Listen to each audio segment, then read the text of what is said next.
ഒരിക്കലും പഠിത്തം നിർത്താതിരിക്കുക. നമുക്ക് ഇപ്പൊ മാർക്ക് കുറഞ്ഞെന്ന് പറഞ്ഞ് അതിൽ ഡിസപ്പോയിന്റ് ആവാതെ കൂടിയാലും നിർത്തരുത് അല്ലേ? കൂടുതലും നിർത്താം. നമ്മളിങ്ങനെ ഈ വീക്ക്നെസ്, നമ്മളെ വീക്ക്നെസ് എന്താണെന്ന് കണ്ടെത്തി അതിനെ പരിഹരിക്കാൻ ശ്രമിച്ചുകൊണ്ടിരിക്കും.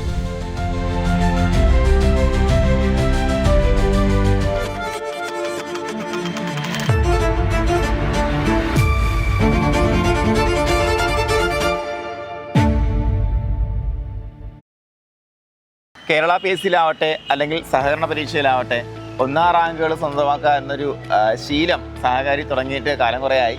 അപ്പോൾ ആ ശീലത്തിന് ഒരു കോട്ടവും തട്ടുന്നില്ല. ഏറ്റവും ലേറ്റസ്റ്റ് ആയിട്ട് വന്നിട്ടുള്ള CSCB എക്സാമിനേഷനിലും 12ഓളം 1ാം റാങ്കുകളാണ് സഹകാരി റേസ് പ്ലസിൻ്റെ ചുണക്കുട്ടികൾ സ്വന്തമാക്കുന്നത്. അപ്പോൾ അതിൽ ആദ്യമായിട്ട് നമുക്ക് ഇന്ന് തുടങ്ങിയാണ്. ഇന്നത്തെ കൊണ്ട് അരവിന്ദാണ് നമ്മളോടൊപ്പം ഉള്ളത്. അപ്പോൾ സഹകാരിയുടെ ഓഫ്ലൈൻ ബാച്ചിൽ ഉള്ള സ്റ്റുഡൻ്റാണ് അരവിന്ദ്. നമുക്ക് ഇനിയുള്ള ദിവസങ്ങളിൽ ഈ എല്ലാ 1ാം റാങ്കുകാരെയും 2ാം റാങ്കുകാരെയും എല്ലാവരും പരിചയപ്പെടേണ്ടതായിട്ടുണ്ട്.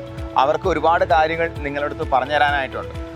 കാരണം നിങ്ങളെന്ന് പറയുമ്പോൾ ഈ എസ്പെഷ്യലി സഹകരണ മേഖലയിൽ ഉള്ള ഉദ്യോഗാർത്ഥികൾ, അതിനകത്ത് സഹകരണ മേഖലയിൽ PSC വഴിയുള്ള അവസരങ്ങൾ നോക്കുന്ന ആൾക്കാർ, അല്ലെങ്കിൽ CSCB വഴിയുള്ള അവസരങ്ങൾ നോക്കുന്ന ആൾക്കാർ, അപ്പോൾ നിങ്ങളെ എല്ലാവരെയും ബാധിക്കുന്ന കുറേ കാര്യങ്ങളുണ്ട്. അല്ലെങ്കിൽ നിങ്ങൾക്ക് എല്ലാവർക്കും കോമൺ ആയിട്ടുള്ള ചില പ്രശ്നങ്ങളുണ്ട്. ആ പ്രശ്നങ്ങളുടെ ഒക്കെ ഉത്തരമാണ് ഈ പറയുന്ന ഉദ്യോഗാർത്ഥികളുടെ എക്സ്പീരിയൻസ്. അതുകൊണ്ട് തന്നെ നിങ്ങളുടെ ആ ഒരു പഠന പ്രക്രിയയിൽ എൻ്റെ ത്രൂ ഔട്ട് ഇത്തരത്തിലുള്ള എക്സ്പീരിയൻസുകൾ നിങ്ങൾ കാണുക, വിജയ വഴികൾ നിങ്ങൾ എന്താണെന്ന് മനസ്സിലാക്കുക. നമ്മൾ അതുമാത്രം ഫോളോ ചെയ്താൽ മതിയാകും. നിങ്ങൾക്കും ഒരു 6 മാസത്തിനുള്ളിൽ ഇതേപോലെ വിജയിച്ച് വരാൻ പറ്റും. അപ്പോൾ നമുക്ക് എന്തായാലും ഇന്ന് അരവിന്ദിനെ പരിചയപ്പെടാം, അരവിന്ദിൻ്റെ പഠന വിശേഷങ്ങൾ പരിചയപ്പെടാം. നിലവിൽ വരുന്ന CSCയിൽ മാത്രമല്ല, നമ്മുടെ കേരള ബാങ്കിൽ JCAയിലും അത്യാവശ്യം ഉയർന്ന മാർക്കുകൾ തന്നെ മേടിച്ചുകൊണ്ട് നമ്മുടെ സർട്ടിഫിക്കറ്റ് വെരിഫിക്കേഷൻ ആയില്ല, കഴിഞ്ഞില്ല, നാളെയല്ലേ സർട്ടിഫിക്കറ്റ് വെരിഫിക്കേഷൻ ചെയ്തിട്ടുണ്ടോ? കുഴപ്പമില്ല. കേരള ബാങ്കിൻ്റെ 4-ാം തീയതിയുണ്ട്. ഓക്കെ. അപ്പോൾ അത് വരുമ്പോഴത്തേക്ക് ഒന്നും കൂടെ നമ്മൾ കാണേണ്ടി വരും. ഓക്കെ. അപ്പോൾ എന്തായാലും എത്ര നാളായി നമ്മൾ ഈ സഹകരണ മേഖലയ്ക്ക് വന്നിട്ടുണ്ട്? ഞാൻ സഹകരിയിൽ വന്നിട്ട് ഇപ്പം 1.5 വർഷമായി. അതിന് മുന്നേ പഠനം എങ്ങനെയായിരുന്നു? PSC ഒക്കെ പഠിക്കുമായിരുന്നു. പിന്നെ അതിനുശേഷം ഞാൻ JDCക്ക് ജോയിൻ ചെയ്തു. ഡിഗ്രി ഏതായിരുന്നു?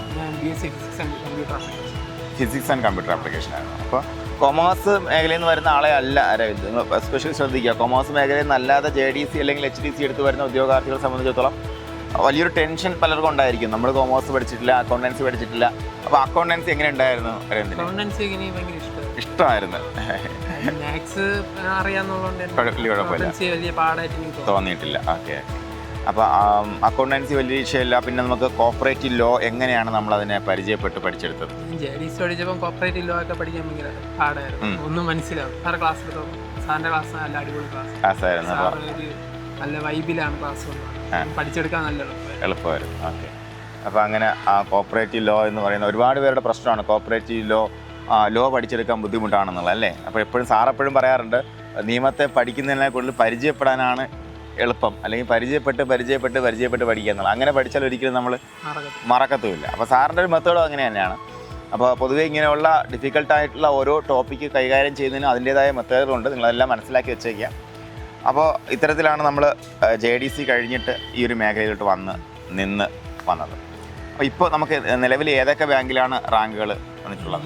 റിസർവ് ബാങ്ക് എംപ്ലോയീസിൻ്റെ ഫസ്റ്റ് റാങ്ക് ഉണ്ട്. അതേപോലെ പാലോട് പീക്കാട് ബാങ്കിൽ ഫസ്റ്റ് റാങ്ക്. 2 ഫസ്റ്റ് റാങ്കാണ് അരവിന്ദ്. പിന്നെ കേരള PSC സ്റ്റാഫ് കോപ്പറേറ്റീവ് അവിടെ second rank. Staff cooperative, Kerala PSC staff cooperative യൂണിയനിൽ സെക്കൻഡ് റാങ്ക്.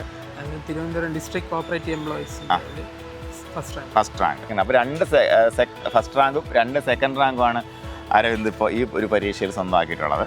അപ്പോൾ ഇപ്പോൾ ആദ്യം നമ്മളിപ്പോൾ എവിടെ ജോയിൻ ചെയ്യാനാണ് പ്ലാൻ? റിസർവ് ബാങ്കിൽ കയറിയാൽ കൊള്ളാം. ഓക്കെ. RBIയുടെ സ്റ്റാഫ് കോപ്പറേറ്റീവ് സൊസൈറ്റിയിലേക്കാണ് നമ്മുടെ അരവിന്ദ് ഇപ്പോൾ പോകുന്നത്. ബാക്കിയുള്ള എല്ലാ സ്ഥലത്തും നമ്മൾ എന്താവും NJD ആവും അല്ലേ? അപ്പോൾ അത് നിങ്ങളൊന്ന് മനസ്സിലാക്കിയിരിക്കുക. ഒരേ ഉദ്യോഗാർത്ഥി തന്നെ ഒന്നിലധികം ബാങ്കുകളിൽ ആദ്യ റാങ്കുകൾ വരെയാണ്. അപ്പോൾ ഉറപ്പായിട്ട് നമുക്കിവിടെ ജോലി വാങ്ങണമെന്നുണ്ടെങ്കിൽ 1ാം റാങ്കോ 2ാം റാങ്കോ തന്നെ നേടണമെന്നില്ല അല്ലേ? അപ്പോൾ ഇതേ ബാങ്കിൽ നിൽക്കുന്ന ആൾക്കാർ തന്നെ അവർക്ക് ഒരു സ്ഥലത്തെ ജോയിൻ ചെയ്യാൻ പറ്റത്തുള്ളൂ. അപ്പോൾ അതുകൊണ്ട് തന്നെ നിങ്ങൾ CSCBയുടെ റാങ്ക് ലിസ്റ്റിൽ വരിക എന്നുള്ളതാണ് ഉത്തമം. ബാക്കി മൊത്തത്തിൽ എത്ര ബാങ്കിൽ റാങ്ക് ലിസ്റ്റിലുണ്ട്? മൊത്തത്തിൽ തിരുവനന്തപുരത്തുള്ള 4 ബാങ്കിൽ മാത്രമേ ഉള്ളൂ. അപ്പോൾ ഈ 4 ബാങ്കിലും അരവിന്ദ് NJD ആവുകയാണ്, ഒരു ബാങ്കിൽ ഒഴികെ അല്ലേ? ഒരു സ്ഥലത്ത് മാത്രം ജോയിൻ ചെയ്യുന്നു, ബാക്കിയുള്ള വേക്കൻസികൾ മറ്റുള്ളവർക്ക് പോകുന്നു എന്നുള്ളതാണ്. എന്തൊക്കെയായിരുന്നു നമ്മൾ സഹകാരി തരുന്നതിനേക്കാൾ ഉപരി അരവിന്ദിൻ്റെ ഒരു പഠന രീതികൾ? റാങ്ക് ഫയൽ അപ്പോൾ അതിലെ എല്ലാ ക്വസ്റ്റ്യൻസ് പ്രീവിയസ് ക്വസ്റ്റ്യൻ്റെ ബുക്ക് അത് ഞാൻ എപ്പോഴും നോക്കുക, വർക്കൗട്ട് ചെയ്യും.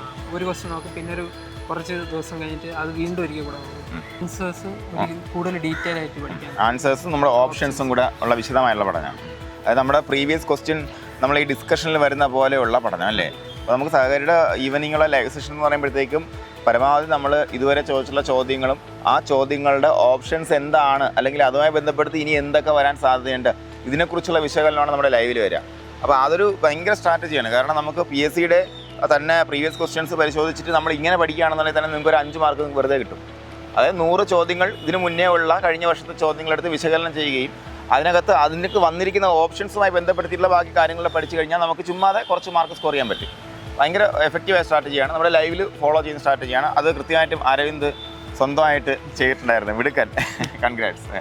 അപ്പോൾ ബാക്കി നമ്മുടെ ഈ എക്സാം പ്രാക്ടീസ് എത്രത്തോളം സഹായിച്ചിട്ടുണ്ട്? ഫ്രഷ് എക്സാം ഒക്കെ ഒരുപാട് സഹായിച്ചിട്ടുണ്ട്. ഓരോ വീക്കിലി എക്സാം, പിന്നെ മന്ത്ലി എക്സാം. ഓക്കെ, മന്ത്ലി എക്സാമിന് പ്രൈസ്. അപ്പോൾ ഇതുപോലെയാണ് നമുക്ക് ഈ ഒരു സ്നേഹവും സന്തോഷവും ഒക്കെ ശരിക്കും പറഞ്ഞാൽ ഈ ജോലി കിട്ടിയതിനു ശേഷം മാത്രമേ സ്നേഹം ഉണ്ടാവുള്ളൂ. ജോലി കിട്ടുന്നതിന് മുന്നേ സ്നേഹം ഒത്തിരി കുറവായിരിക്കും സഹകാരി നിങ്ങൾ ഓഫ്ലൈൻ വരികയാണെന്നുണ്ടെങ്കിൽ. കാരണം വേറെ ഒന്നുമല്ല, നിങ്ങളുടെ റിസൾട്ട് ഉറപ്പാക്കേണ്ട ഉത്തരവാദിത്വം നമ്മുടെ ചുമലിലാണ്. അപ്പോൾ അത് വൃത്തിയായിട്ട് ചെയ്യുമ്പോഴത്തേക്കും സ്നേഹത്തിൽ കുറഞ്ഞിരിക്കും എന്നുള്ളതാണ് അതിൻ്റെ ഒരു ഓവറാൾ എനിക്ക് തുടക്കത്തിലേ പറയാനുള്ള ഇനി വരാനിരിക്കുന്ന ആൾക്കാരുടെ അടുത്ത്. അതുപോലെ ഇനി നമ്മുടെ ഈ ഒരു മേഖലയിലേക്ക്, സഹകരണ മേഖലയിലേക്ക് വരാൻ പോകുന്ന ഓപ്പർച്യൂണിറ്റീസ് എന്ന് പറയുമ്പോഴത്തേക്കും KS കാർഡ് ബാങ്ക് അസിസ്റ്റൻറ്റ് വരാൻ പോകുന്നു. അതിന് മുന്നോടിയായിട്ട് നമ്മുടെ ഖാദി ബോർഡിലേക്കുള്ള JSCI വരാൻ പോകുന്നു.